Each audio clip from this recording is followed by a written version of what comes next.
Ini bab berhubung ataupun berkenaan dengan doa dalam rukuk dan sujud, ataupun bab tentang doa dalam rukuk dan sujud.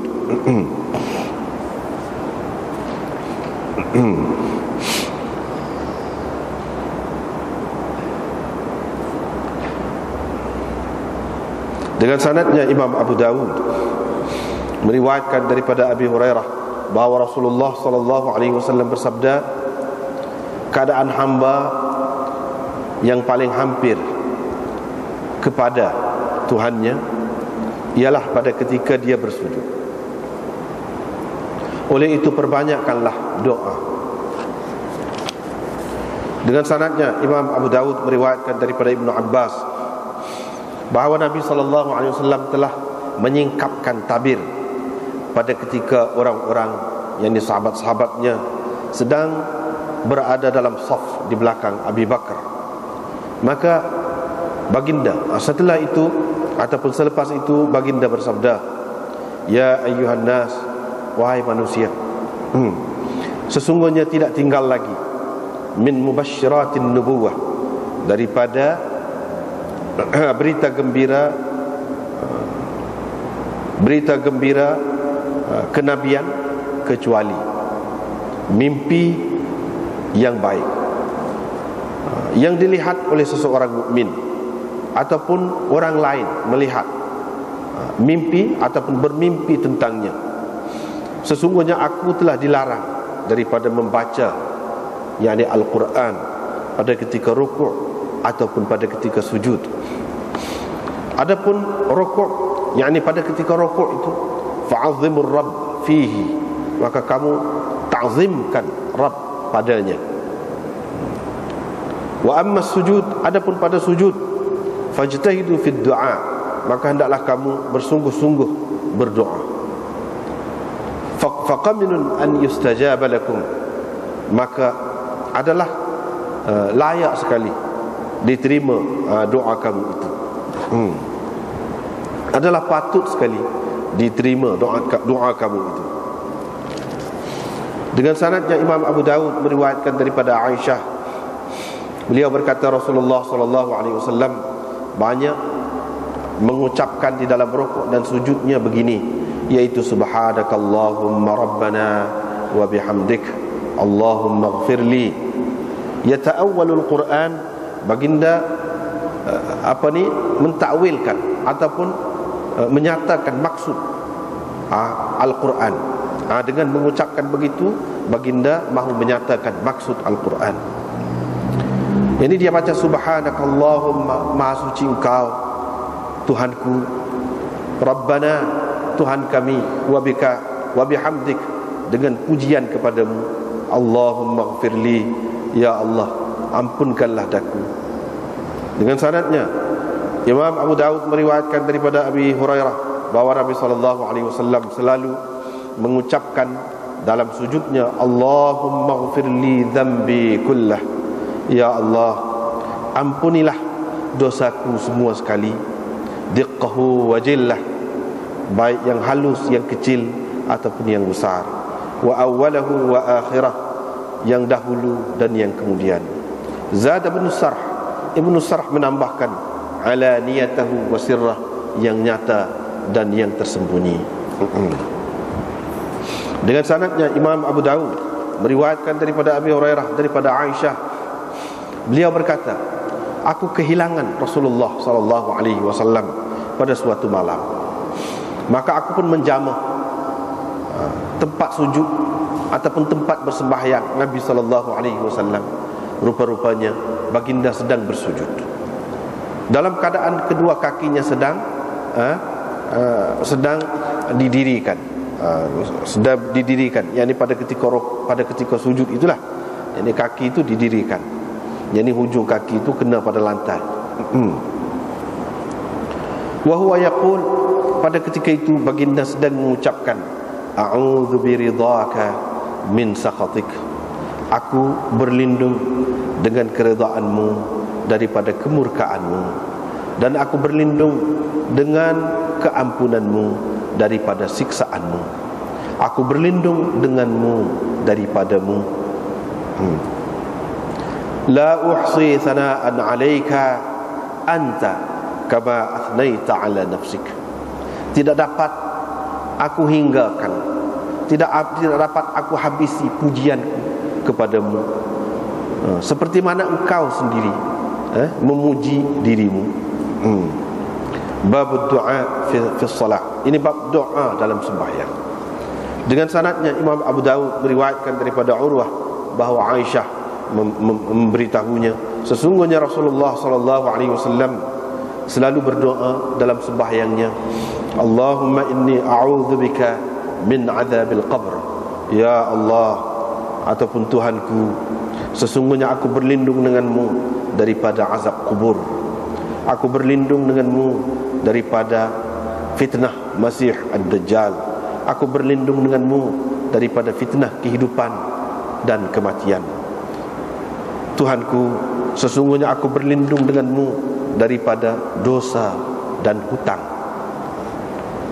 Faqala lahu qail, maka ada seseorang berkata kepada baginda, ma aktsara ma tasta'idz minal maghram. Alangkah acapnya, alangkah kerapnya engkau berlindung daripada hutang itu. Yani kenapa? Faqala, Nabi SAW menjawab, sesungguhnya seseorang itu apabila dia telah berhutang, dia akan bercakap lalu berdusta, berjanji lalu dia memungkiri janjinya. Dengan sanadnya Imam Abu Dawud meriwayatkan daripada Abdurrahman bin Abi Layla, daripada ayahnya, beliau berkata, aku bersembahyang di samping Rasulullah SAW dalam sembahyang sunat, maka aku mendengar baginda SAW mengucapkan begini, a'udzubillahi minan nar, wailun li ahlin nar. Aku berlindung dengan Allah daripada neraka, dan kecelakaanlah untuk ahli neraka. Dengan sanadnya Imam Abu Dawud meriwayatkan daripada Abi Hurairah, beliau berkata, Rasulullah SAW pernah berdiri untuk bersembahyang. Kami pun berdiri bersama baginda. Lalu ada seorang A'rabi dalam sembahyang itu mengucapkan begini, Allahumma arhamni wa Muhammada wa la tarham ma'ana ahada. Ya Allah, rahmatilah aku dan Muhammad, jangan engkau rahmati sesiapa pun bersama kami.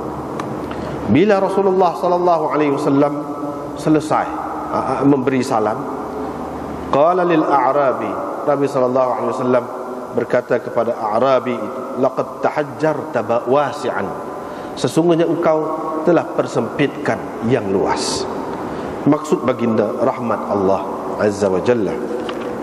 Maksud Rasulullah SAW yuridun rahmat Allah, yani yang luas itu ialah rahmat Allah Azza wa Jalla. Dengan sanadnya Imam Abu Dawud meriwayatkan daripada Ibnu Abbas, sesungguhnya Nabi SAW apabila membaca sabbihisma rabbikal a'la, qala, baginda akan mengucapkan subhana rabbiyal a'la. Abu Dawud berkata, khulifa Waqi' fi hadzal hadits.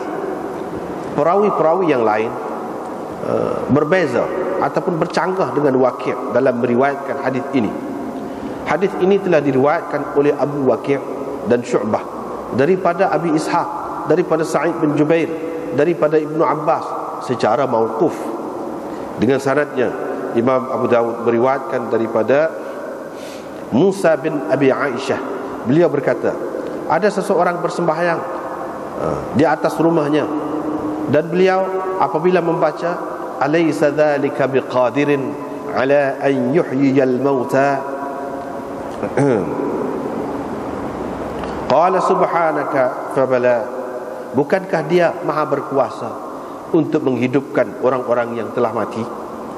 Qala, orang yang membaca tadi dia mengucapkan begini, subhanaka, maha suci engkau, fabala, ya, ya, yani engkau ataupun dia maha maha berkuasa. Fasa'aluhu 'an dzalika. Orang-orang pun bertanya dia tentang perbuatannya itu. Dia pun menjawab, saya telah mendengar Rasulullah sallallahu alaihi wasallam yakni membaca begitu. Qala Abu Dawud. Abu Dawud berkata, Ahmad mengatakan, yu'jibuni fil faridah. Saya suka kalau dalam sembahyang fardu itu seseorang membaca doa yang terdapat di dalam Al-Quran. Bab miqdarir ruku' was sujud. Ini bab qadar ataupun lama masa rukuk dan sujud. Dengan sanadnya Imam Abu Dawud meriwayatkan daripada As-Sa'di, daripada ayahnya ataupun daripada bapa saudaranya. Dia berkata, saya telah melihat Nabi SAW dalam sembahyangnya. Nabi SAW tetap dalam rukuk dan sujudnya qadra ma yaqul, selama dia membaca subhanallahi wa bihamdih thalathan. Subhanallahi wa bihamdih 3 kali. Selama itulah. Dengan sanadnya Imam Abu Dawud meriwayatkan daripada Abdullah bin Mas'ud. Beliau berkata, Rasulullah SAW bersabda, apabila seseorang daripada kamu rukuk, maka hendaklah dia mengucapkan 3 kali Subhana Rabbiyal Azim. Itulah yang paling kurangnya.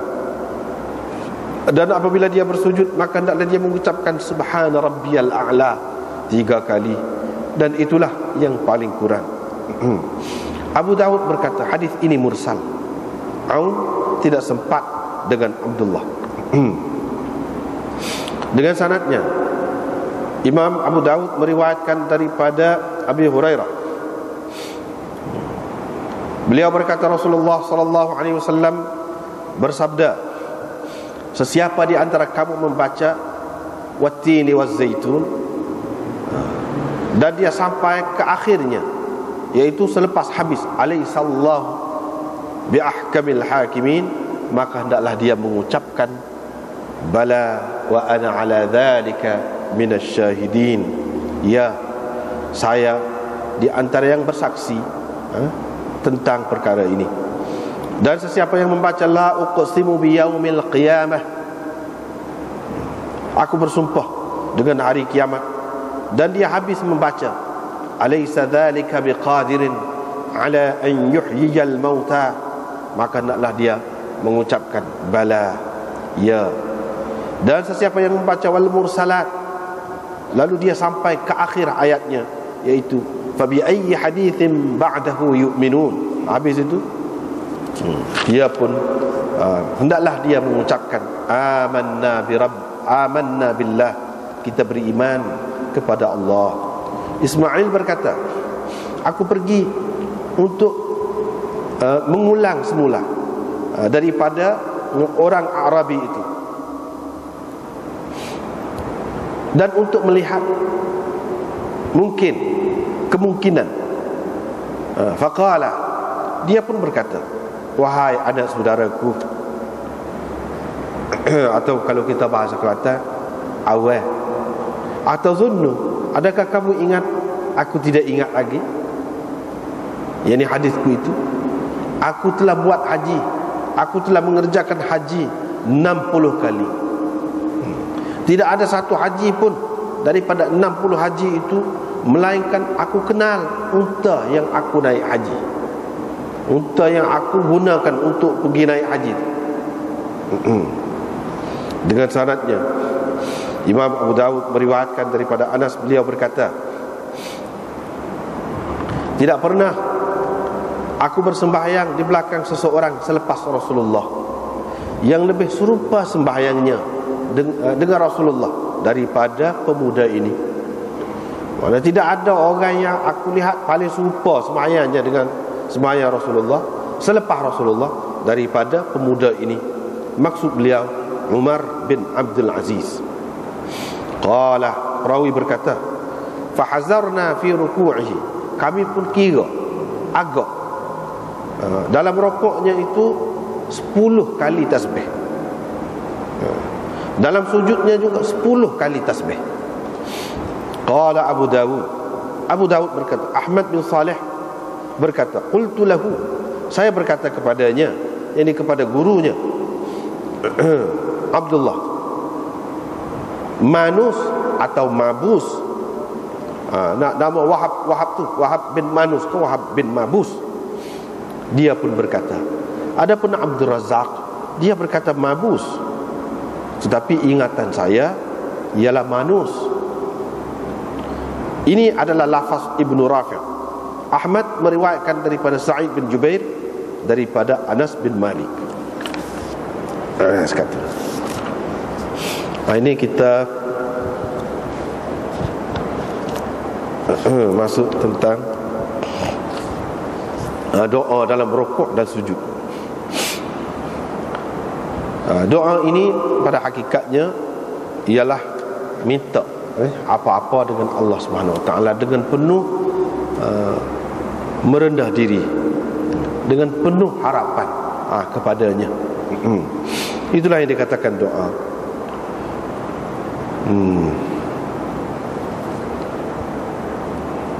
Dalam hadis ada disebut ad-du'a mukhul ibadah dan lain-lain lagi ada sebut.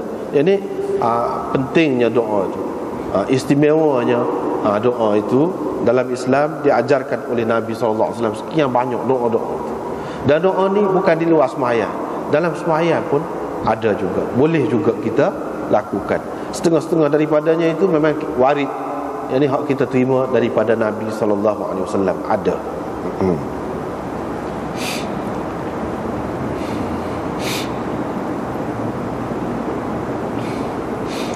Daripada lepas tu dengan sanadnya Imam Abu Daud meriwayatkan daripada Umar bin Ghaziyah daripada Sumay Maula Abi Bakar. Abi Bakar itu bukan Sayyidina Abu Bakar itu dah, Abi Bakar bin Abdurrahman bin Al-Harith bin Hisham. Ini bawah lagi lah, perawi bawah lagi. Daripada Abi Hurairah,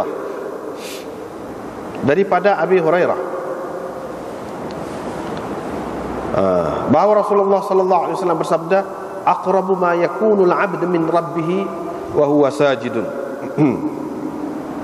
Paling hampir seseorang hamba itu dengan Tuhannya ialah pada ketika dia sujud, pada ketika dia bersujud.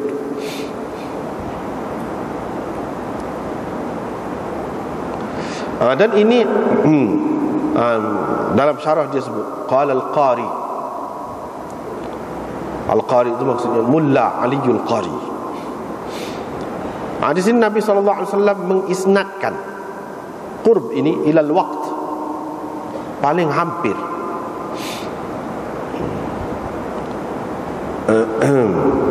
Yaitu waktu ataupun ketika paling hampir, masa paling hampir. Dia isnadkan kepada hamba. Isnadkan kepada hamba. Ini kalau orang mengaji Arab mana retilah.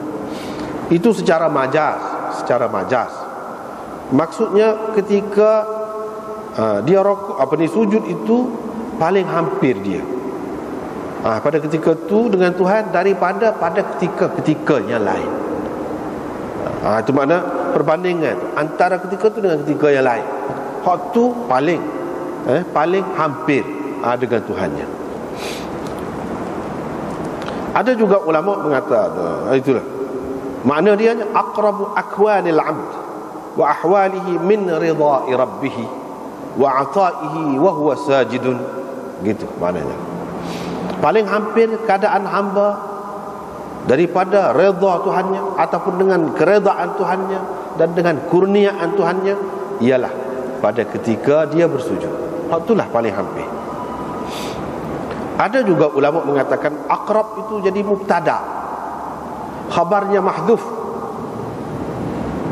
Pasal hal dia tu menduduki tempat khabar dia. Lisaddil hal masaddah, yani masaddal khabar, yaitu wa huwa sajidun. Itu halnya, jumlah haliyahnya wa huwa sajidun itu. Jadi takdirnya aqrabu ma yakunu min rabbih hasilun fi hali kaunihi sajidan. Gitu. Jadi paling hampir seseorang itu dengan Tuhannya, keadaan paling hampir itu berlaku pada ketika dia sedang bersujud. pada ketika dia sedang bersujud. Pada ketika itulah yang dikatakan hal, jadi wa huwa sajidun, waw itu wawul hal. Jadi wa huwa sajidun itu jumlah hal, itu hal dia jadi khabar. Hal apa panggil saddal khabar, kepada aqrabu. Itu bentuk yang kedua lah dari segi i'rab yang kedua. Oleh kerana ini paling hampir untuk mendapat keredaan Allah, dan paling hampir, paling mana Allah SWT keadaan yang paling Allah SWT suka, kena pada hamba, dan paling hampir dia ni mendapat kurniaan Allah, maka pada ketika itulah sepatutnya seseorang itu berdoa. Karena itulah kita tengok dalam hadis ni, fa'akthirud du'a, maka kamu perbanyakkan doa. Di mana? Di situ. Di situ banyak doa dalam sujud itu. Pasal apa? Kerana dalam keadaan sujud itu, dalam keadaan seseorang yang paling hina dan paling nyata, dia menunjukkan kehambaan dirinya dan mengakui kebesaran Tuhannya. Iaitu apabila dia sujud, bapak ni letak dahi ni, hak paling dia jaga, hak paling nak suci letak tepat orang pijak. Tepat orang pijak. Itulah paling rendah. Paling rendah. Jadi sesuai, tempat itu adalah mazinnah, tempat yang ada kemungkinan besar, banyak kemungkinan untuk diterima apa-apa permintaan. Maka Nabi SAW menyuruh mereka supaya memperbanyakkan doa dalam sujud ini. Banyak doa dalam sujud. Jadi dia suruh perbanyakkan doa di sini dalam sujud, sebab keadaan inilah paling hampir Allah SWT paling kenal, paling suka, iaitu hamba ni dia menyatakan kehambaan dia, kerendahan dia, kehinaan dia di hadapan Tuhan. Dia mengaku kebesaran Tuhan dia. Imam Nawawi berkata, ini dalam syarah, di dalam hadis ini terdapat dalil, ataupun hadis ini menjadi dalil kepada orang yang mengatakan sujud itu paling afdal, lebih afdal daripada qiyam. Mana dalam sembahyang ni keadaan yang paling afdalnya, paling istimewanya ialah sujud, bahkan lebih afdal lagi daripada qiyam dan rukun-rukun yang lain. Itu bagi orang yang kata keadaan sujud itulah hak paling afdalnya. Inilah hadis dia antaranya. Walau bagaimanapun dalam soal ini ada 3 pendapat ulama. Ada yang mengatakan lagu saat ni paling istimewa dalam sembahyang ni keadaan mana? Keadaan sujud. Hak tu paling istimewa. Sebab apa? Dalam hadis disebut inilah keadaan seseorang hamba yang paling hampir dengan Tuhan. Dan di sini oleh kerana paling hampir, maka adalah lebih baik, lebih molek kalau seseorang itu dia lama sujud. Biar lama sujud. Dan banyak bersemayang. Apabila banyak semayang, akan banyaklah juga sujud. Nak dapat hak paling istimewa tu dalam semayang, tak dapat tidak, kena semayang lah. Semayang tu banyak. Antara rokok dengan sujud lagi afdal lagi. Imam Tirmizi dan Imam Baghawi menukilkan daripada sekumpulan ulama. Jadi ramai juga orang kata lagu sani. Mazhab yang kedua, pendapat yang kedua ialah mazhab Syafi'i dan sekumpulan ulama pula, bahawa tatwil qiyam, iaitu lama berdiri dalam sembahyang, lebih afdal daripada yang lain-lain, termasuk sujud pun. Qiyam itu lebih afdal lagi. Kenapa? Kerana mereka pegang dengan hadis Jabir yang tersebut di dalam Sahih Muslim, iaitu Nabi SAW bersabda, afdalus salah tulul qunut. Sembahyang yang paling afdal ialah tulul qunut, iaitu lama qunut, makna berdiri. Maksud qunut di sini berdiri, lama berdiri. Hak itulah yang lebih afdal. Kerana zikir pada ketika qiyam itu gapo? Zikir pada ketika qiyam baca Quran. Dan Quran ni tak boleh nak lawan, hak lain tak boleh lawan dengan Quran. Nabi SAW kata hak di paling lama, menunjukkan apa yang suruh lama. Molek situ. Dan apa yang molek tu? Apa yang jadi lama? Baca Quran banyak lah. Jadi Quran tu lebih daripada yang lain.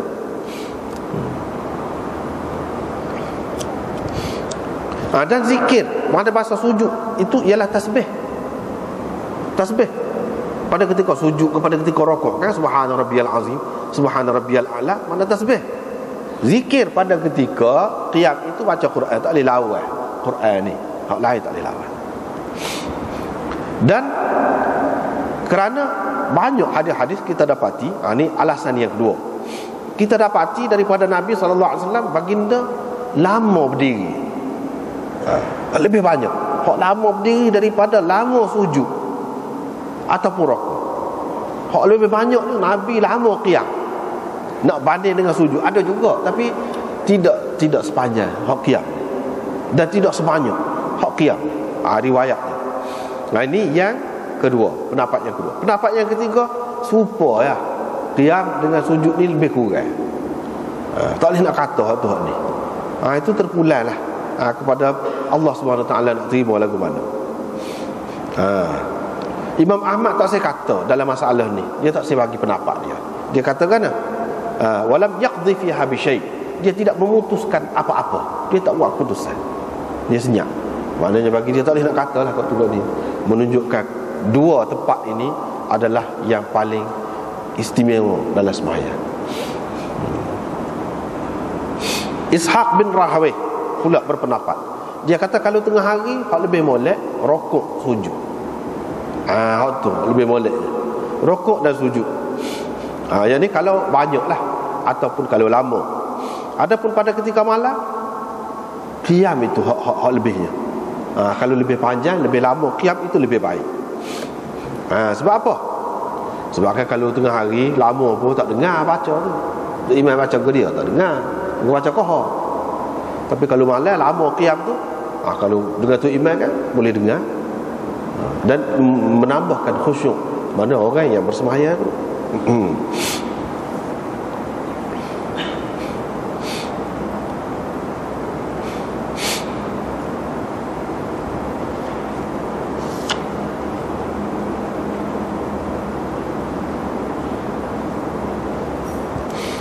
Sebelum ini kita sudah jumpa dah hadis ini. Kita sudah jumpa minggu lepas bila tu ayat kan, tu ayat fasabbih bismi rabbikal azim, maka Nabi SAW kata bubuh ni dalam rokok kamu. Bila tu ayat sabbih isma rabbikal a'la, maka Nabi SAW kata letak ni, yang ni kamu bacalah ni dalam sujud kamu, subhana rabbiyal a'la. Kalau kita tengok hadis tu dengan hak ni Nabi SAW suruh banyak doa. Dia tak ada kata di dalam sujud ni suruh tasbih. Dia suruh banyak doa. Jadi nampak bercanggah di antara dua hadis ini. Jadi hak lagu mana? Lagu mana ni nampak percanggahan ini? Maka ada dua jawapan dia yang diberikan oleh ulama, yang disebutkan dalam syarah tersebut. Iaitu doa di sini dengan makna umumnya. Bukan doa yang makruf yang kita maklum tu minta doa. Tidak. Doa di sini dengan arti menyatakan kehambaan kita, keperluan kita kepada Allah, kerendahan kita dan kebesaran Allah. Hal ni boleh dinyatakan dengan apa saja, termasuk tasbih. Itulah yang dimaksudkan dengan doa di sini. Iaitu tasbih yang diajar itulah dalam sujud itu, subhana rabbiyal a'la, itulah maksud doanya. Jadi perbanyakkan hak tu lah. Kata biar banyak. Kata biar banyak, tidak kata tiga. Sebab tu dalam hadis kemudian kita jumpa hak paling kurang tiga. Nak suruh sempurna lagi, baca lagi. Cumanya dia sunnah kan, sama-sama pun dia witir, kena witir tu, kena ganjil. 3, 5, 7, 9. Begitulah. Jangan kita genapkan. Maknanya 3 kita buat 4. Tidak batas sebenarnya, tak ada apa, cuma tak kurang sikit. Hak moleknya kita buat ganjil. Banyak tu tak apa, banyak tu tak apa. Jadi mengikut mereka, yang dimaksudkan dengan doa di sini perbanyakkan tasbih tu. Subhana rabbiyal a'la. Itulah maksud doa di sini. Sebab apa? Maha suci Tuhanku yang maha tinggi. Kita duduk keadaan paling rendah tu. Paling rendah tu. Dahi kita di bawah. Yang mana kita tak boleh buat kepada sesiapa pun lagu tu. Paling rendah ni bawah. Kita kata maha suci Tuhan yang paling, yang maha tinggi. Tuhanku yang maha tinggi. Aku tidak suci. Aku mengaku aku kotor. Aku tidak bersih. Aku hina. Aku kurang. Aku segala-galanya aku kurang tu. Letak dahi di atas tanah tu. Tanah yang paling rendah lah. Paling rendah dan paling hina kata. Hina sebab tanah. Kena jirik semacam. Jadi duduk situ dahi kita. Dalam keadaan tu kita kata gini. Allah SWT kenal kata lagu ni. Sebab apa? Berarti kita merendahkan diri kita. Dan kita mengagungkan Allah Subhanahu Wa Taala. Itu maksudnya. Pendapat yang pertama. Pendapat yang kedua, yang dimaksudkan dengan doa ni doa lah. Doa. Berdoa. Bukan subhana rabbiyal a'la tadi. Bukan subhana rabbiyal a'la tapi berdoa. Jadi doa ni minta dengan Tuhan. Itu. Cumanya minta dengan Allah Subhanahu Wa Taala ni, minta begitu saja, tak baca dengan tasbih. Dah, baca juga. Lepas pada baca tasbih dulu, katakanlah 3 kali, lepas tu kita doa. Sebab zikir bagi sujud saat ni ialah tasbih.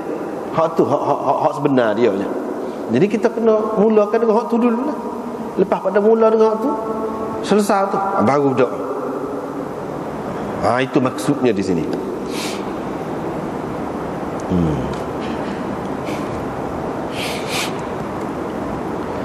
Kalau mengikut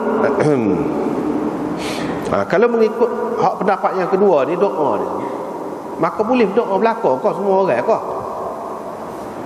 Cok jadi tu imam, jadi makmum, hak sembahyang seorang. Sembahyang fardu ke sembahyang sunat pula. Di situ ada khilaf pula. Ada khilaf pula. Boleh dikatakan semua ulama lah mengatakan tidak molek kalau tu imam ni imam kepada umum sangatlah, misal masjid besar gini. Misal masjid besar ni orang mari tu macam-macam. Bukan masjid khusus hak kita saja, misalnya kita hak orang ramai mari. Dia tak boleh baca hak lebih-lebih ni. Tak boleh. Doa ke apa ni tak boleh. Sekadar hak perlu. Tak boleh. Jadi hak ni hadis-hadis ni dia kata untuk orang sembahyang seorang. Atau untuk orang sembahyang sunat. Dia sembahyang sunat, dia sembahyang sunat. Sembahyang fardu tidak lagu tu. Apalagi kalau tu imam. Tapi kalau sembahyang fardu, pula pecahan yang kedua pula. Kalau sembahyang fardu pun kalau dia sembahyang seorang boleh. Tak apa. Hak tak bolehnya kalau orang ramai. Pendapat yang ketiga dia kata kalau sembahyang ramai pun kalau maklum dah. Ni makmum kita alik belakang ni memang tak apa, memang dia nak, memang suka panjang. Tak apalah, nak panjang pun tak apa. Boleh juga. Jadi hak lagu saat ni tidak kata khusus dengan sembahyang sunat saja. Sembahyang fardu pun boleh juga. Tetapi dengan syarat. Kalau hak sembahyang fardu ni, hak jemaah ni, orang adik belakang ni terima. Kita tahu dah memang dia kenal lagu tu. Tak apa, baru tak apa. Kalau tak tahu, terlalu umum sangat, tak boleh. Tak boleh. Orang yang kata boleh dalam sembahyang fardu tu pun dia ada keadaan-keadaan. Kalau tidak memenuhi syarat tadi tak boleh. Syarat maknanya makmum diterima. Kalau buat juga itu bercanggahlah dengan hak Nabi sallallahu alaihi wasallam suruh, hak dia ajar. Sampai dia kata kepada Muaz kan, afattanun anta ya Muaz. Fattanun. 2-3 kali dia sebut. Engkau adalah orang yang betul-betul mencetuskan, menimbulkan fitnah, wahai Muaz. Menimbulkan fitnah. 2-3 kali dia marah. Padahal dia baca, dia tak ada buat gapo dalam sembahyang, cuma panjang lah. Maknanya panjang tak boleh. Kalau sekiranya makmum ni ramai, terdiri daripada macam-macam latar belakangnya, tak boleh. Dia kena reka-reka. Jadi hak ni kalau mengikut Imam Malik, Imam Abu Hanifah jelas dah. Hak ni dia kata sunat. Sembahyang sunat. Sembahyang fardu tak boleh. Bukan untuk sembahyang fardu dia kata dia. Dia bagi gitu. Sembahyang fardu tak boleh. Tak ada perincian dah. Lagu tu tak boleh kata dia.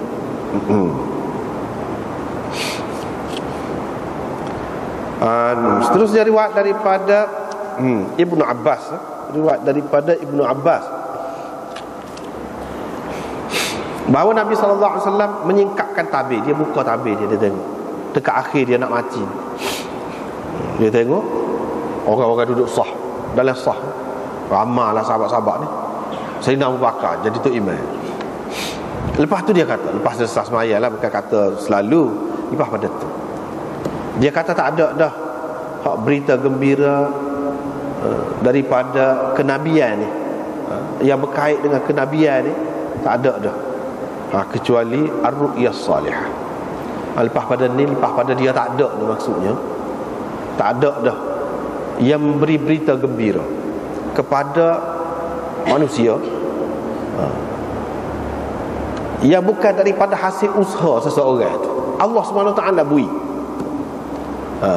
Tak ada dah kecuali mimpi yang baik ataupun mimpi yang benar. Maknanya kalau ketika Nabi ada tu, mubasyirat tu banyak saluran maklumat. Nak tahu benda baik, nak tahu benda-benda rahsia Allah SWT ni, banyak saluran dia. Wahyu tu pun banyak jenis pula, macam-macam. Tapi bila Nabi, seorang Nabi tak ada, dia tak ada dah.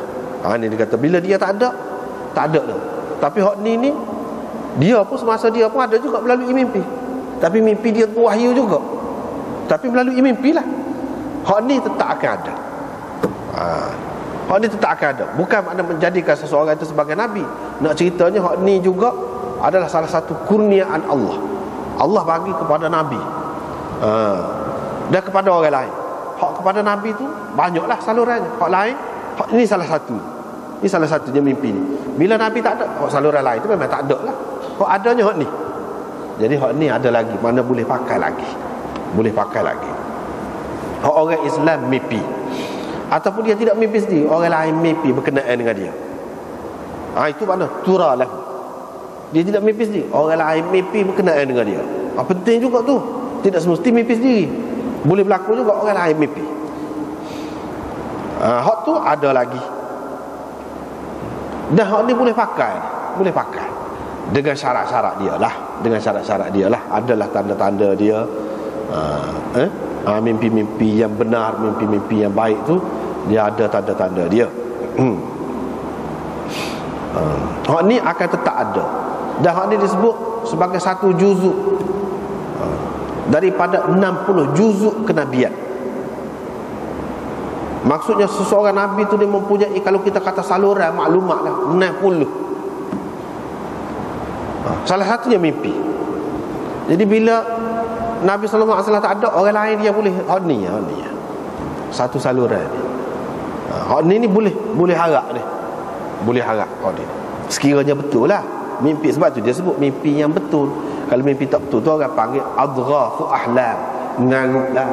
Orang panggil ngarut. Mimpi yang betul boleh kira. Sebab itulah kita tengok, ialah dalam hadis-hadis apa kita hadis ni banyak, dan kita sejarah apa sebut banyak benar mimpi-mimpi ni. Mimpi-mimpi ni dan dia menjadi panduan kepada sahabat-sahabat dulu, orang-orang dulu, salaf dulu, dan sampai ke zaman sekarang ni pada semua mimpi itu dia jadi panduan kepada orang ramai, kepada kita orang Islam. Bahkan kalau kita tengok di sebalik karangan yang besar tu, macam Imam Bukhari gapo tu, sebelum pada tu dia mimpi. Dan perjuangan tu, hak besar-besar tu pun mimpi juga. Tariq bin Ziyad nak pergi kalahkan, jatuhkan Sepanyol ke tangan Islam, mimpi dulu. Mimpi mana? Mimpi naik atas kapal dia tu, sahabat-sahabat Nabi pun ada juga dalam atas kapal tu. Nak pergi mana ni ramai? Nak pergi Perang sekali. Jadi kalau mimpi-mimpi lagu tu pertanda dah tu, sahabat dengan Nabi ada sekali menang akan menang tu mana-mana. Dia mimpi. Dan banyak lagi lah mimpi-mimpi ni. Sayyidina Uthman mimpi Nabi SAW suruh puasa lah esok. Kita buka puasa sekali esok. Sebelum dia mati. Dia mati dalam keadaan puasa. Sayyidina Uthman, orang bunuh dia. Dia tak buka puasa. Dalam keadaan puasa. Nabi SAW kata esok puasa lah, kita buka puasa sekali. Banyaklah yang seumpama ini kalau kita tengok. Banyak. Jadi hak ni boleh jadi panduan. Pada kita sekarang ni pun boleh jadi panduan. Apa-apa pun. Terutama sesuatu yang penting dalam kehidupan kita lah. Hak tu kena ambil kira. Dan mimpi ni di antara yang disebutkan oleh ulama lah, dan moga sebut cara ke mimpi ni. Dia cara gagal lain. Tapi dia sebut mimpi ni, di antaranya dia sebut sebagai panduan kita ialah kita pada ketika mimpi itu dalam keadaan suci. Satu. Kalau tidak suci pun tak apa, boleh jadi juga orang kafir boleh jadi mimpi. Dan betul mimpi dia tu boleh berlaku. Kalau tidak suci pun, mana dalam keadaan dia tenang, dia tidak ada tekanan, tidak ada apa, dalam keadaan dia tenang. Itu yang kedua. Yang ketiga, hak ni mimpi hak paling, hak ni kemah, hak ni dekat subuh, sebelum subuh. Mana kita kata sepertiga akhir malam. Kalau mimpi pada masa itu. Dan mimpi yang betul ni, dia kita ingat lama. Dia bukan sehari dua lepas tu lupa dah. Ingat lama, puluh tahun kita ingat lagi. Mimpi itu tanda mimpi yang betul. Apalagi kalau kita sebelum tidur tu kita baca ayat-ayat yang tertentu yang terdapat di dalam hadis ini, wirid-wirid yang tertentu, maka lebih boleh diyakini lagi mimpi itu. Mimpi itu. Tetapi mimpi ni dia ada hak kita dapat hasil dia tu, kita akan lihat hasil dia tu dengan nyata. Seperti hak kita mimpi tu. Ada kalanya tidak begitu, kita kena takwil. Mimpi yang perlu ditakwil. Mana kita mimpi lagu lain, hak sebenarnya dalam kenyataan kita dapat lagu lain. Mana ada juga orang mimpi maknanya supaya mimpi itulah berlaku kepada dia kemudian. Ada juga tidak gitu. Tidak gitu, misalnya dia mimpi Sayyidina Umar, dalam hadis-hadis ada sebutkan Sayyidina Umar mimpi dia minum susu. Lepas Nabi SAW minum, dia minum susu. Bila minum susunya memercik air susu tu, ke ujung-ujung jari dia memercik. Jadi orang tanya Nabi SAW, ini dalam mimpi lah, apa maknanya? Dia kata ilmu. Mana Sayyidina Umar ni akan dapat ilmu Nabi dengan banyak. Itu makna dia. Mana minum susu. Kalau ni pun, kalau kita minum susu, itu maknanya kita nak dapat ilmu. Gitu. Dan begitulah juga kita kena hak jenis takwil ni, kita kena tengok kitab takbir lah, takbir mimpi. Misalnya kalau mimpi ikat boleh ikat banyak, nak boleh pitih, nak boleh rezeki, misalnya cabut gigi, tu ada tu dalam kitab tersebut tu.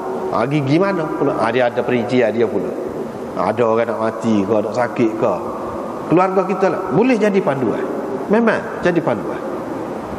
Benda ni betul. Bukan seorang dua yang berlaku ni, beribu-ribu orang. Bukan di satu tempat berlaku ni, bukan kepada satu bangsa. Bangsa mana-mana lagu tu. Kecuali adalah perlu takwil lagu lain tu, kena tengok molek lah. Tapi asasnya gitu. Kena tengok. Adalah bab mimpi. Hak ni ada lagi sebagai petunjuk kepada orang Muslim. Mana ada kalanya kalau dia nak mati, dia tahu dia tahu. Katakanlah melalui mimpi ni ada isyarat, dia boleh bertaubat dengan Allah SWT dalam keadaan beringat. Molek tu. Itu sebagai panduan lah, menjadi penyuluh kepada kita. Kalau kita nampak mimpi tu tak molek, jadi mubasyirat dia sebut di sini. Bukan mubasyirat, ada yang munzirat, ada yang mengingatkan kita, menakutkan kita mimpi tu. Mana kita kena beringat. Kalau kita tahu, kita boleh beringat. Jadi dengan sebab kita beringat tu, mudah-mudahan tidaklah teruk sangat. Kita boleh berhati-hati. Tetapi biasanya mimpi ni, kalau dia sebut dia termasuk di dalam orang panggil qada kauni Allah Subhanahu Wa Taala. Allah Subhanahu Wa Taala sudah takdirkan untuk seseorang tu lagu tu. Kalau dia kira lagu mana pun jadi juga. Cumanya kalau dia ikhtiar, kita kata dengan minta doa dengan gitu gini, boleh jadi rengai. Hak rengai tu pun lagu tu dah tu hendaknya. Lagu tu dah. Lepas tu Nabi SAW menyebutkan, sesungguhnya aku dilarang daripada membaca bila kata qara'a ataupun qira'ah. Dalam hadis ni, dalam sembahyang ni, maksudnya baca Quran. Golai dia tak kata dengan lafaz tu. Itu benda istilah yang kita kena ingat. Jadi dilarang aku membaca pada ketika rokok dan sujud. Baca ke apa? Quran lah maksudnya. Bila kata aqra'a, maksudnya membaca Quran. Daripada hadis inilah diketahui bahawa tak boleh baca Quran pada ketika rokok, walaupun baca Quran itu lebih. Kadang lebih dia tu lah tak boleh. Sebab tidak sesuai. Hak tinggi ni kan, hak kena letak tinggi, kita kena tegak kan. Mana isyarat kepada kita kena tegak, laksanakan. Kita kena buat ikut hak tu. Dalam keadaan berdiri, dan diri ni tinggi, dalam keadaan rokok tidak sesuai. Mana isyarat kepada jatuh, tunduk, kalah. Maknanya Quran, orang yang baca Quran, orang yang bawa ajaran Quran, dia tidak kalah, dia tidak jatuh, dia tegak, kemah, kukuh, dia tinggi. Isyarat kau tu. Dengan sebab ni tidak sesuai. Tidak sesuai. Tepat nak baca Quran dalam rukuk dan sujud itu. Tapi kalau dia sebut di sini, kalau seseorang itu baca dalam rukuk dan sujud, dia jadi lagu mana? Sama batal ke sembahyang? Situ ada khilaf. Ada yang mengatakan makruh. Itulah kebanyakan ulama yang kata tidak batal sembahyangnya. Tapi setengah-setengah ulama kata haram. Kalau dengan sengaja lah ni. Kalau tidak sengaja tu lain cerita. Kalau dengan sengaja, haram dan batal sembahyangnya. Siapa gitu mau tu? Ibnu Ruslan berkata, Ibnu Ruslan ni Syafi'i, dia kata mengikut kitanya tidak batal kalau selain Fatihah. Dibaca dalam tu. Tapi kalau Fatihah dibaca dalam rukuk dan sujud, ada dua pendapat, kata dia. Ini kalau hak sengaja. Kalau hak sengaja. Kalau tidak sengaja terlupa, itu makruh saja ke mana-mana. Tidak kata siapa jadi batal ke apa, tak ada. Kalau hak sengaja, ada dua pendapat. Satunya makruh, satunya batal, haram. Mana ada dua pendapat.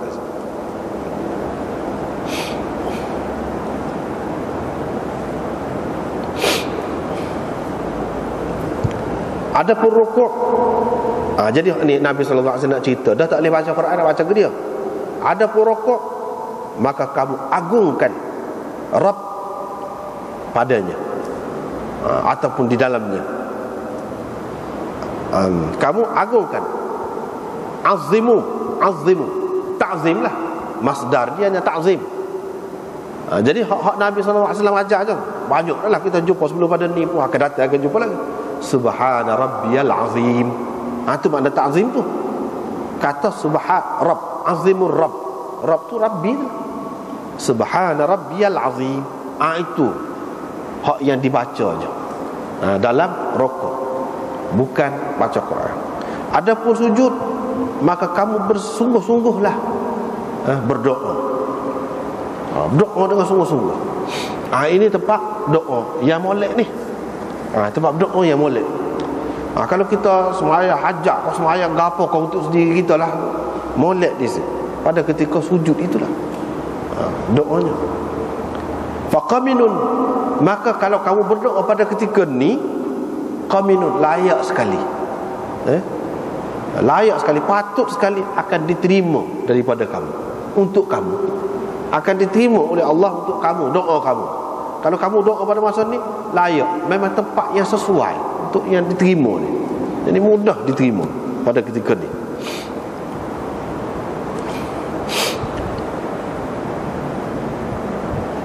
Lepas tu dalam syarah dia kata, sabbihuhu wa nazzihuhu wa majjiduhu dalam rukuk tadi. Qala an-Nawawi, Imam Nawawi berkata. Imam Syafi'i mengatakan mustahab, dan lain-lain ulama lah mengatakan mustahab seseorang itu baca dalam rukuk dia subhana rabbiyal azim, dan dalam sujud dia subhana rabbiyal a'la. Dia ulang hak ni tiap-tiap satu ni 3 kali. Itu dalam rukuk. Hak tadi subhana rabbiyal azim 3 kali. Dalam sujud subhana rabbiyal a'la 3 kali. Lepas tu kalau dia nak tambah lagi, dia tambah. Hak ada dalam hadis. Lagu mana? Allahumma laka raka'tu dan seterusnya. Dan dia kata, hak ni semua ni mustahab. Capur ni tambah selepas pada tasbih tadi tu. Bagi orang yang tidak jadi tok imam. Dan tok imam yang tahu makmum dia tu memang kena. Kalau lama semaya tu, lama rukuk, lama sujud, lama baca, dia kena. Kalau dia syok, alif belakang ni makmum ni kena ke tidak? Dia syok. Tak boleh dia tambah lebih daripada tasbih. Tak boleh baca lain. Itu dia sebut ni. Jadi Imam Syafi'i pun kata subhana rabbiyal azim. Tak ada wa bihamdih tu. Dalam masyarakat kita ni ada nak tengok dalam perukunan, dalam kitab-kitab muktabar tak ada. Ada pun tidak sahih lah. Sebab baru ni kita sudah jumpa dah. Minggu lepas kau ni kita sudah jumpa dah. Itu tidak sahih. Hak sahihnya mana-mana pun kita tengok jumpa subhana rabbiyal azim. Lepas tu kalau orang kata hak tu lebih panjang pun dia tak kemah. Lebih baik kita ulang banyak kali hak ni, hak kemah ni. Ulang banyak kali tak salah, tak apa. 5 kali ke tasbih, 7 kali ke, tak apa. Tapi kalau jadi imam tu lain lah. Jadi imam. Jelas semua ni sebut subhana rabbiyal azim. Dalam Quran pun sebut sekat tu juga. Fasabbih bismi rabbikal azim. Sabbih isma rabbikal a'la. Sekat tu. Dalam hadis ni fa'azimur rabb fihi.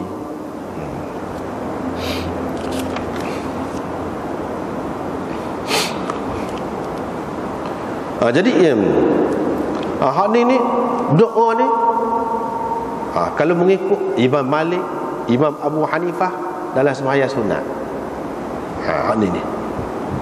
Tapi ibadah sunat belaka ni.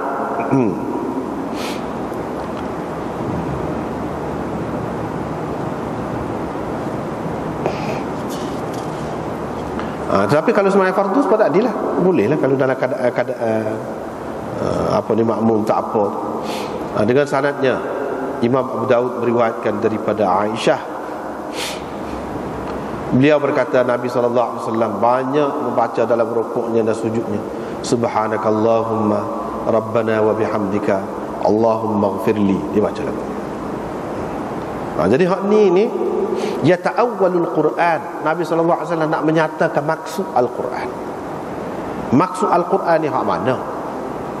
Maksud Al-Quran hak dia nak nyatakan maksud Quran tu, iaitu fasabbih bihamdi rabbika wastaghfir. Tu. Bila turun ayat ni fasabbih bihamdi rabbika wastaghfir, Nabi sallallahu alaihi wasallam baca dia. Baca dia. Itulah surah An-Nasr, idza jaa nasrullah wal fath dan seterusnya. Jadi ramai sahabat-sahabat suka bila turun surah tu, maknanya Islam akan benar, ramai orang akan masuk Islam, suka. Tapi sahabat-sahabat hak besar ni jerit. Sayyidina Abu Bakar, Sayyidina Umar faham selalu. Hak kecil pun faham juga. Hak mana cerdik, Ibnu Abbas cerdik, dia faham. Dia kata maksud ni ayat ni surah ni nak cerita Nabi sallallahu alaihi wasallam tak lama dah nak mati. Tak lama dah nak mati. Jadi fasabbih bihamdi rabbika wastaghfir, maknanya tasbihlah dengan memuji Tuhanmu, wastaghfir dan mohon keampunanlah. Jadi Allah SWT suruh Nabi dia kata lagu tu, Allahumma ighfirli. Dia kata wastaghfir tu mohonlah keampunan. Lagu mana? Lagu ni lah, Allahumma ighfirli, ya Allah ampunkan daku. Jadi ya ta'awwalul Quran, dia menyatakan maksud Al-Quran itu wastaghfir, itulah. Jadi hak ni nya, ulama-ulama mengatakan kalau kita nak baca hak ni, ya baca dalam sembahyang sunat. Dalam sembahyang sunat.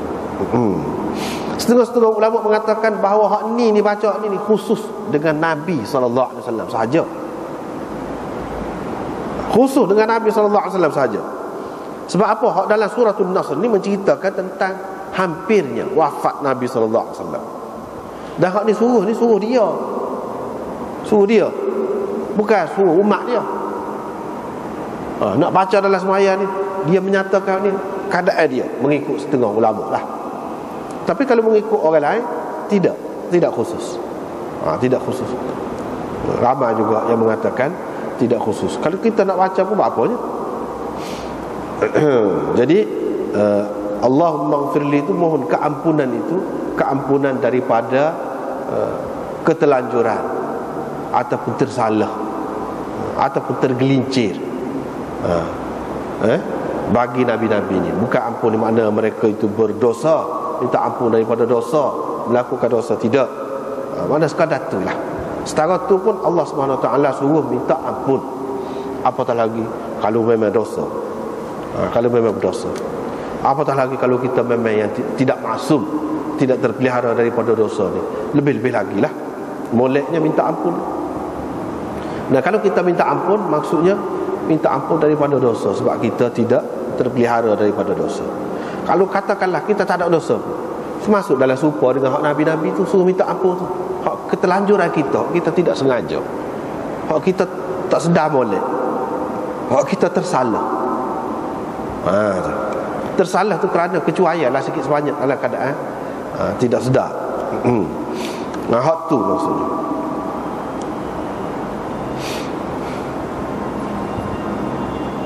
Ialah berkenaan dengan kesalahan apa tu banyak perincian dia nya. Lepas pada tu riwayat daripada Abi Hurairah, Nabi SAW selalu mengucapkan dalam sujudnya Allahumma ighfirli dhanbi kullah.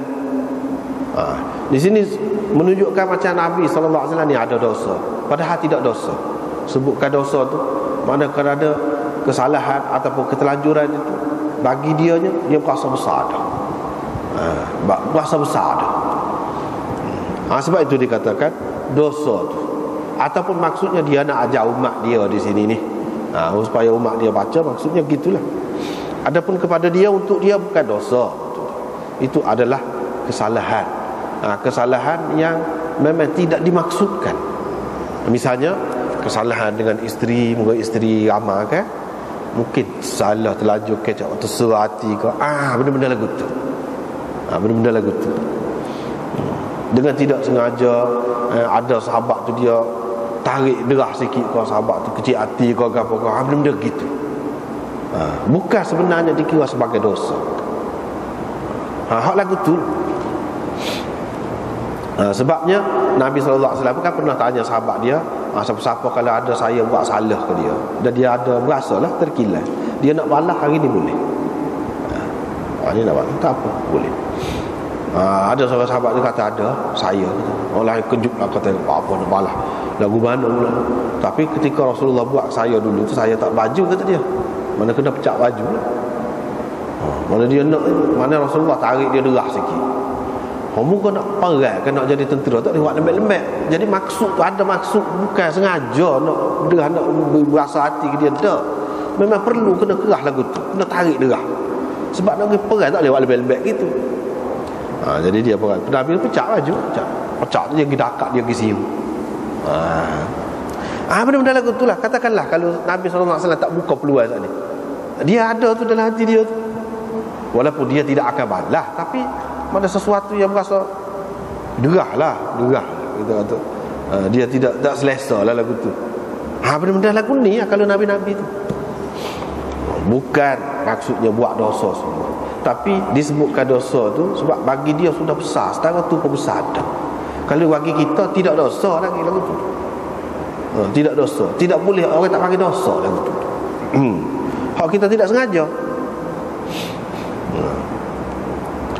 Tapi dia minta di sini. Sebab tu dia kata wal muradu bidzam az-zallah. Yang dimaksudkan dengan dosa itu ialah kegelinciran. Tergelincir. Tergelincir. Dan yang dimaksudkan dengan ataupun yang dimaksudkan di sini ni, Allahumma ighfir li dzambi, hak kata dosa ni, maksudnya dia nak ajar kepada umat dia. Umat dia kata lagu ni dah maksud dosa sungguh. Itu maksudnya. Jadi ampunilah dosaku semua sekali atau kesemuanya, diqqahu wajillahu, hak kecil ke hak besar ke, minta Tuhan ampun. Jadi dosa kecil ke dosa besar, hak dulu hak kedia, minta Tuhan ampun aku. Ibnu Sarh, sebab Imam Abu Daud ini dia ambil hadis ini daripada dua orang tu. Cuba kita perhati. Haddatsana Ahmad bin Salih qala haddatsana Ibnu Wahb. Itu sah. Lepas tu dia kata lepas tu sanad lain. Haddatsana Ahmad bin Sarh qala akhbarana Ibnu Wahb. Kedua-dua orang ni ambil daripada Ibnu Wahab belaka. Dia kata Zad bin Sarh. Jadi hak tadi tu riwayat Ahmad bin Salih, bukan Ahmad ibnu Sarh. Sekat tadi ya, kalau riwayat Ahmad bin Salih, tapi Ibnu Sarh, Ahmad ibnu Sarh menambahkan dalam riwayat dia ala niyatahu wa sirrah, hak nyata dan hak tersembunyi. Jadi minta Tuhan ampun belaka. Ini nak ajar kita adalah sujud doa hal ni. Hak nombor satu sekali, paling besar sekali, Tuhan ampun dosa lah. Tuhan rahmat kita. Tu ada pun minta rezeki biar jadi kaya, biar boleh orang tino comel kau misalnya ya. Itu doa terlalu biasa, rendah tu. Sepatutnya tak payah doa tu. Minta rahmat dengan Allah SWT. Tapi kalau minta boleh, kata boleh. Minta dengan Tuhan boleh belaka. Boleh, tak apa kalau nak minta lagu tu pun.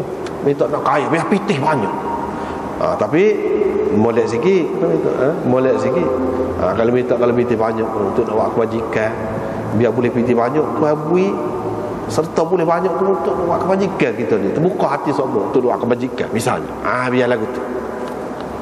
Kalau sihat apa panjang umur, biar panjang umur dalam ketaatan, jangan panjang umur gitu saja. Itu terlalu dunia juga tu kalau lagu tu. Dia kena panjang umur dalam ketaatan. Minta lagu tu. Itulah cara Nabi SAW ajar dia lagu tu. Ataupun kalau hak umum minta rahmat. Kalau hak minta hapuskan, minta keampunan, hapuskan dosa tu lah. Hapuskan dosa. Walaupun ada juga doa minta hapuskan kepapaan daripada kita, minta hapuskan biar kita ni tidak lemah gitu gini. Ada belaka waktu tu. Tapi itu perinciannya. Kalau nak orang kah gitu, minta keampunan Allah, minta keredaan Allah. Itu besar. Rekah. Ada hak ni, hak detail ni kita boleh nak baca, boleh. Ada dalam hadis. Bila kita semaya seorang apa nak baca boleh. Jadi lam yazkur hadha al-lafz Ahmad bin Salih. Ini tambahan ni Ahmad bin Salih tak ada sebut. Dengan tambahan ini juga orang lain, Yunus bin Abdul A'la, juga meriwayatkan dalam Muslim, dalam Sahih, ada tambahan ni. Ala niyatahu wa sirrahu. Wa ala niyatahu wa sirrahu. Ada. Mana hak nyata dan hak tersembunyi. Hak nyata dan hak tersembunyi. Hak nyata tu lagu mana hak orang tahu lah. Semua kita buat tu orang tahu kesalahan kita. Hak tersembunyi kita buat seorang, orang lain tak tahu. Minta Tuhan ampun berlaku. Hak dulu hak tak ingat dah boleh jadi kesalahan. Minta Tuhan ampun. Hak baru akhir tu hak akhir. Minta ampun berlaku. Hak kecil hak besar minta ampun berlaku. Bukan minta ampun daripada hak besar. Serik ni serik daripada hak besar dan hak kecil. Bukan serik hak besar saja, tidak. Riwayat daripada Abi Hurairah, riwayat daripada Aisyah ni akhirnya. Satu malam tu rupa-rupanya Nabi SAW duduk sembahyang. Mana Nabi SAW dia tengah malam ni tidak kata duduk jendera gitu saja, tidak. Bini ramai pun kalau kita tengok dalam hadis-hadis ni, pergi rumah bini tu, pergi rumah bini ni, ada contoh sembahyang belaka. Tengah malam tu bangun sembahyang. Bangun sembahyang. Itu Nabi SAW. Jadi lepas tu pergi perang semua. Jadi kalau bini ramai pun sahabat-sahabat ni pun tak ada semua seronok mana, tak ada mana tu. Maksudnya zuriat tu akan datang, biar umat Islam keturunan ni buat kerja Islam ni. Kalau nak kira sahabat-sahabat tu bukan dah mana duduk dengan bini-bini tu. Dah hak dari segi semaya bangun tengah malam ikut Nabi serupa sahabat-sahabat. Sahabat pun serupa dengan Nabi lagu ni walaupun kata bini ramai. Tidak kata 10 orang sampai sekarang lah. Tidak. Hak kebanyakan orang sampai sekarang ni lalai lah. Ada benda tidak lalai. Cuba tengok. Aisyah kata dia tahu-tahu Nabi tak ada sebenarnya. Tengok rasa tengok. Maknanya sebelah dia tu. Mengikut setengah ulama kata masjid ni masjid dalam rumah dia, tempat dia duduk semaya sekala. Situlah. Rasa situlah. Setengah ulama katakan dalam masjid sebab rumah dia tu tepi masjid je. Tak jauh, mana kalau rasa-rasa awal dalam gelap tu mana boleh tahu. Tapi hak sini hak lebih sesuainya. Masjid di sini maksudnya masjid hak dalam rumah. Dari segi lurah mana tempat sujud dia. Yang ni tempat semaya lah. Tempat semaya. Masjid hak dalam rumah. Tempat semaya tu maksudnya.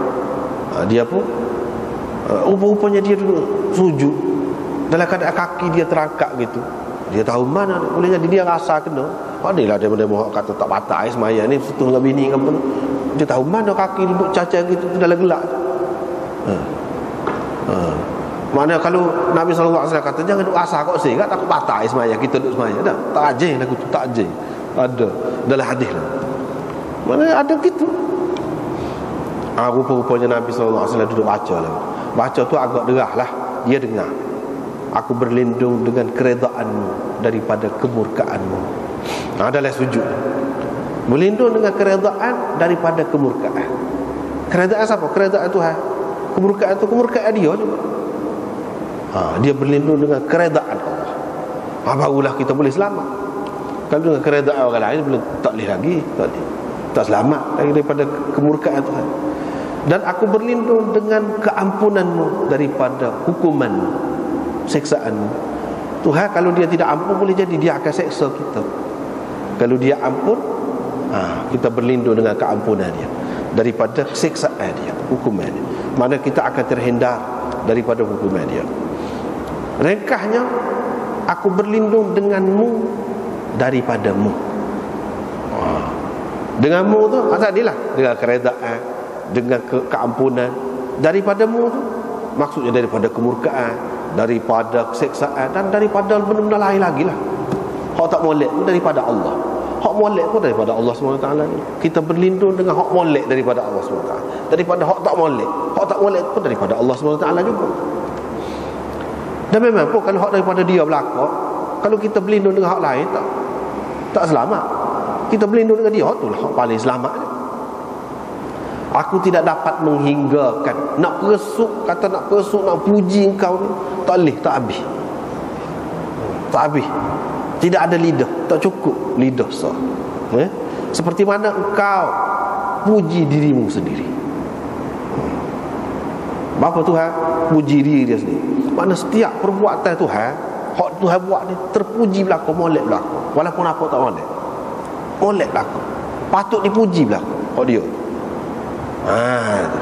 Walaupun tak molek. Kita nampak tak molek. Terpuji berlaku. Tuhan pun orang dalam neraka pun terpuji juga dia. Dan dia layak puji diri dia. Kerana tu, kerana bubuh orang dalam neraka. Dan kita pun puji juga. Sebenarnya kalau kita tahu hakikatnya, apa dia bubuh dalam neraka orang ni, apa dia buat orang lagu ni, puji berlaku. Dia berhak menerima pujian berlaku. Sebab apa? Molek pada hakikatnya. Molek pada hakikatnya, bukan tak molek. Jadi kita tak tahulah sebanyak mana nikmat dia, kurniaan dia, rahmat dia seluas mana. Jadi segala-galanya itu patut kita puji belaka. Jadi ke mana kita nak puji lah, kita tak tahu. Jadi sebab itu Nabi SAW kata kita tak boleh nak persuk. Aku tak boleh nak persuk puji terhadap engkau. Satunya kerana tak tahu. Yang keduanya tidak ada ni lidah. Paling nak puji dengan lidah. Bulu rambut, rambut tidak rahmat Tuhan juga. Ada ni. Boleh ketuk misalnya. Boleh kecil, rahmat Allah SWT tu besar tu. Kalau tak lihat tu, nak puji tu Tuhan tu, kerana dia beri kemudahan, kesenangan kepada kita tu, patut puji belaka tu. Kalau kita luka sikit, kuman lalu mari borak nanah gitu, kulit jaga, kulit nak puji, rambut nak puji, mata nak puji, nak puji tu lagu mana? Tak habis tak sup kalau nak puji Tuhan. Pasal terlalu banyak sangat kurniaan dia, rahmat dia tu terlalu luas sangat. Kita pun tak tahu. Sehingga kita pun tak tahu. Nak bila tahu mana kita pun tak tahu. Baik kata gini. Itulah Nabi sallallahu alaihi wasallam ajar. La uhsi thana'an 'alaika anta kama athnaita 'ala nafsik. Wallahu a'lam.